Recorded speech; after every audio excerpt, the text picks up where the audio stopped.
From a nurse-turned-murderer to a troubled woman who became a notorious serial killer, here are 10 of the most dangerous women's prisons, where infamous criminals like them reside. Genene Jones. Genene Jones was born in 1950 and worked as a pediatric nurse in Texas. Instead of saving lives, she took the lives of many young children. She used her position to inject her victims with lethal doses of drugs like succinylcholine and digoxin. It's estimated that she killed around 60 children during her time as a nurse, though the exact number may never be known. Jones was sentenced to 99 years in prison in 1984 for the murder of 15-month-old Chelsea McClellan. She was also found guilty of attempting to kill another infant. Many believed she killed these children to create medical emergencies where she could be seen as a hero for saving them. But her actions resulted in tragedy and heartbreak for many families. In a shocking turn of events, Jones was considered for early release after serving just a third of her sentence. A mandatory release law was in place at the time, which meant she could have been freed. However, authorities uncovered additional deaths linked to her, and further legal action ensured she would remain behind bars for life. Cathy Wood and Gwendolyn Graham. Cathy Wood and Gwendolyn Graham met while working as nurses' aides at a nursing home called Alpine Manor in Michigan. Their relationship quickly became dark and twisted as they began to bond over murder. The two women allegedly came up with a plan to kill elderly patients at the nursing home. They chose their victims based on the first letters of their names, attempting to spell out the word murder with their choices. Together, they are said to have killed 5 elderly women. The killings were done in secret, and the women enjoyed the power and control they had over their victims. They believed that committing these murders would strengthen their bond and keep them connected forever. However, their relationship eventually fell apart. Wood confessed to the murders after her breakup with Graham. She testified against her former partner in exchange for a lighter sentence. Graham was sentenced to 5 life terms in prison for the murders. Wood, on the other hand, was sentenced to 40 years and was paroled in 2018 after serving over 30 years. Nanny Doss. Nanny Doss, also known as the Giggling Granny, was a serial killer who murdered members of her own family over several decades. Born in 1905, she appeared to be a cheerful grandmother, but she was anything but kind. Doss was responsible for the deaths of 4 of her husbands, 2 of her children, her mother, her 2 sisters, a grandson, and a nephew. Her methods varied, but she often used poison to kill her victims. Doss was known to laugh and giggle during her confessions, earning her the nickname the Giggling Granny. She claimed that her murders were motivated by unhappiness in her marriages. Whenever a husband became too much for her to handle, she would kill him and move on to the next. Doss was eventually caught in 1954 after the death of her 5th husband, Samuel Doss. An autopsy revealed high levels of arsenic in his body. Under interrogation, Nanny confessed to the other murders. She was sentenced to life in prison, where she died in 1965. Lindy Chamberlain.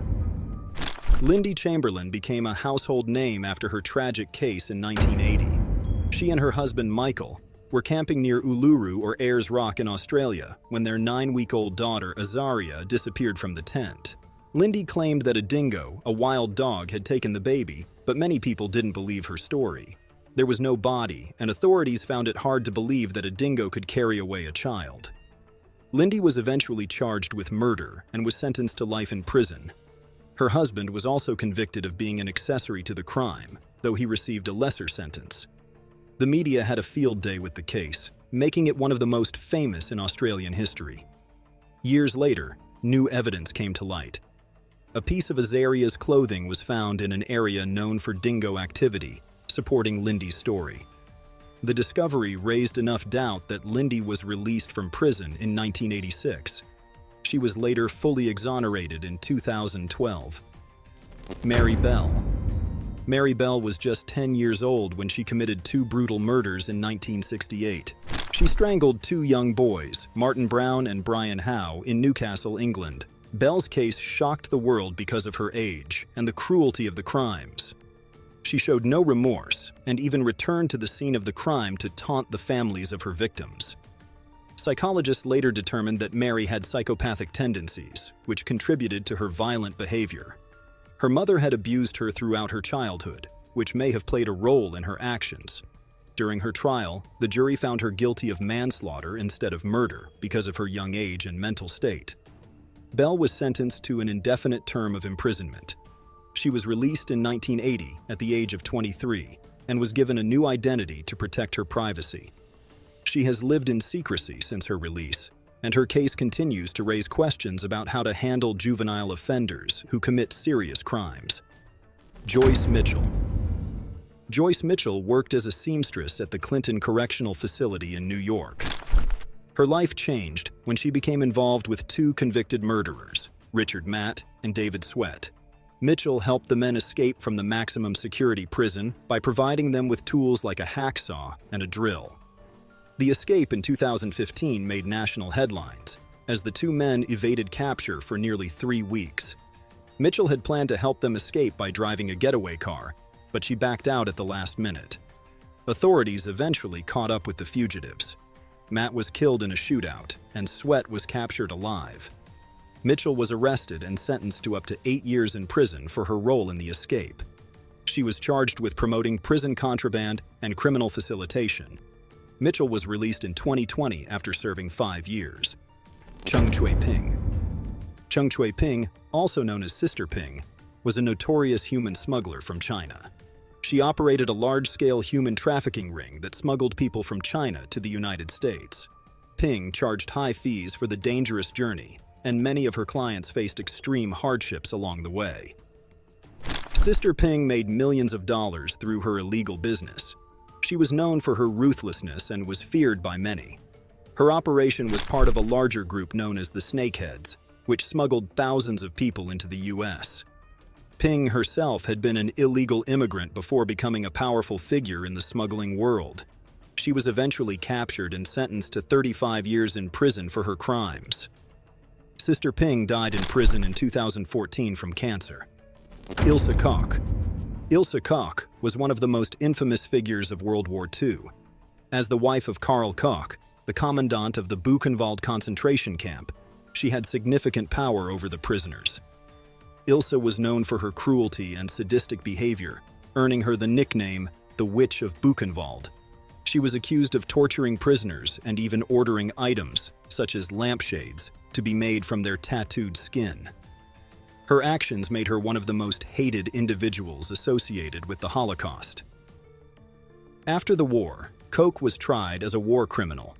She was sentenced to life in prison for her crimes. Although the Americans briefly released her due to political reasons, the West German authorities arrested her again. Ilse Koch spent the rest of her life in prison, where she eventually committed suicide in 1967. San Antonio, 4. Elizabeth Ramirez, Cassandra Rivera, Christy Mayhew, and Ana Vasquez are famously known as the San Antonio Four. In the mid-1990s, these 4 women were accused and later convicted of sexually assaulting Elizabeth Ramirez's young nieces. The girls' testimonies were used as the core evidence in the case, and despite a lack of physical evidence, all 4 women were found guilty. The case was built on weak foundations, with medical evidence that was later discredited, and much of the courtroom argument was fueled by prejudice. Since all 4 women were either openly gay or perceived as being lesbian, their sexual orientation was used against them. The prosecution played into the fears and biases of the time, portraying the women as dangerous predators. In 2012, the 2 nieces, now grown up, admitted that their accusations had been false and that they had been pressured by family members to lie. This revelation, along with modern forensic re-examinations of the evidence, helped to secure the women's release. In 2016, the courts finally exonerated them, acknowledging that a grave injustice had been committed. Aileen Wuornos. Aileen Wuornos remains one of the most notorious female serial killers in American history. Born in 1956 in Michigan, Wuornos had a deeply troubled upbringing. Her father was absent, her mother abandoned her, and she was raised by her grandparents, who were abusive. By her teenage years, Wuornos was homeless and turned to prostitution to survive. Her life spiraled further into violence and crime, leading to a series of murders between 1989 and 1990 in Florida. Wuornos killed 7 men, claiming that they had tried to rape or harm her. She maintained that she acted in self-defense, but the brutal nature of the killings, along with her confessions, led to her being convicted as a serial killer. Many people debated whether she was a ruthless murderer or a deeply scarred woman who had been driven to violence by years of abuse and trauma. Wuornos herself became a media sensation, often speaking directly to the public and showing signs of deep emotional instability. In court, she lashed out and changed her story several times, which only made her case more complex. Despite arguments that she was mentally ill and had suffered greatly throughout her life, she was sentenced to death in 1992. Her execution took place by lethal injection in 2002. The public continues to be fascinated by her life, with books, documentaries, and films, like the movie Monster, where actress Charlize Theron played Wuornos, bringing her story into mainstream culture. Don't forget to give this video a like, subscribe to the channel, and ring that notification bell while you're down there.